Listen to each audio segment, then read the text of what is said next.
000 francs. S'il a changé $100, il a 100 000 francs. C'est que par $100, lui, il a déjà les bénéfices de $50. Vraiment.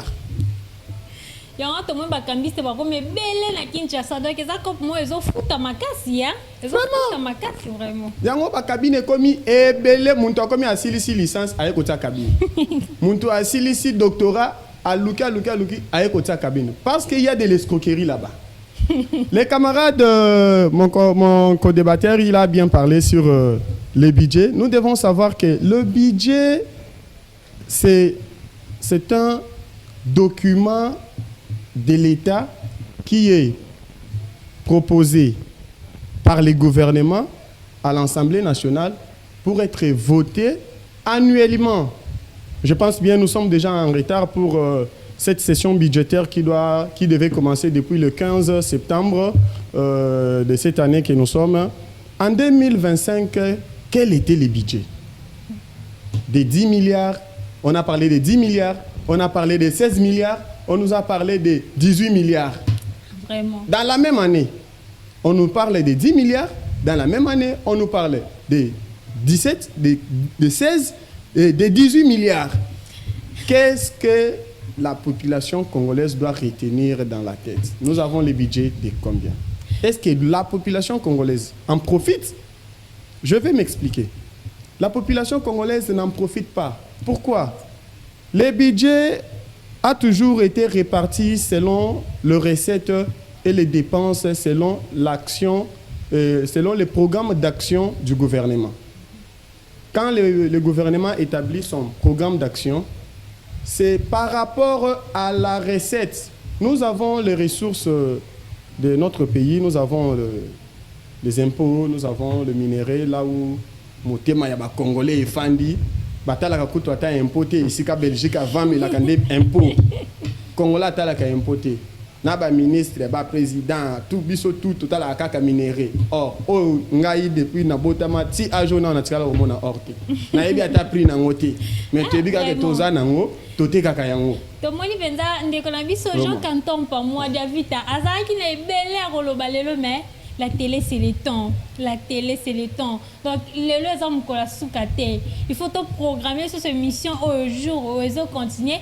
Continuer na maloba auto lobi telelo ndeko na biso kanto pa maloba na ya suka poto pesa pe maloba na bandeko mususu maloba na ya suka ezali na pesi merci na yo muto invité ngai et puis na pesi merci na ba téléspectateurs nyonso surtout mingi na bana ya limité forgeron et puis nos membres de la Fondation Alliance des Valeurs, je vous salue là où vous êtes. En tout cas, en passant, je vais saluer mon père Jancy Katompa, le pasteur de la cité Bethel-Yolo 1. Je dis aux Congolais de ne pas laisser cette classe politique nous diriger jusqu'au bout. Merci. On passe la parole à M. Aimé Dotumba pour son dernier mot dans l'émission Nabiso Yalelo. Merci beaucoup pour la parole. Les derniers mots par rapport à l'émission ou à la session d'aujourd'hui. Je vais essayer un peu de rectifier ou d'apporter quelques petits, quelques petits points par rapport à ce qui a été demandé et également à ce que mon co-débatteur vient de dire. Déjà, je vous informe, je suis en même temps comptable. Je fais la comptabilité et aussi je fais la fiscalité. Donc, il y a ces deux domaines-là que avec toute humilité, que nous sommes spécialisés. Alors, partant de ce que les téléspectateurs avaient posé comme question, il y a un principe comptable déjà qui parle de l'unité monétaire du pays. Ok, il y a un principe OADA qui parle de l'unité monétaire du pays. Ça veut dire quoi? Ça veut dire que la comptabilité, vous voyez, telle que la chaîne ici, je sais que vous avez des comptables. Et la comptabilité qui doit être tenue ici, elle doit être tenue en francs congolais. Si vous faites les choses en dollars, et à la fin, avant de publier les états financiers, parce que normalement, vous devrez les faire selon la loi, la législation, ok? Vous allez convertir Pourquoi? Parce qu'à la fin, vous devez payer l'impôt. Et l'impôt ne se paye pas en dollars. L'impôt se paye en francs congolais. Vous voyez un peu. Et là encore, c'est encore une escroquerie. Vous voyez, au niveau des écoles. Franchement, vous êtes des Congolais. Comment vous pouvez faire ça à vos compatriotes? Comment vous pouvez faire ça? C'est une escroquerie, vous voyez.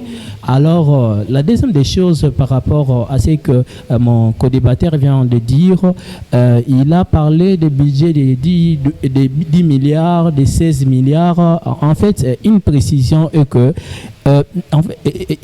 lorsqu'on parle du budget, on parle d'abord de la prévision budgétaire, ok? On parle de la prévision, on prévoit les budgets, et après avoir prévu les budgets, qu'est-ce qui se passe? On les passe au niveau de la Cour des comptes, ok? C'est au niveau de la Cour des comptes qui vont essayer d'examiner. Son rôle, c'est quoi? Il examine par rapport au budget précédent, d'accord?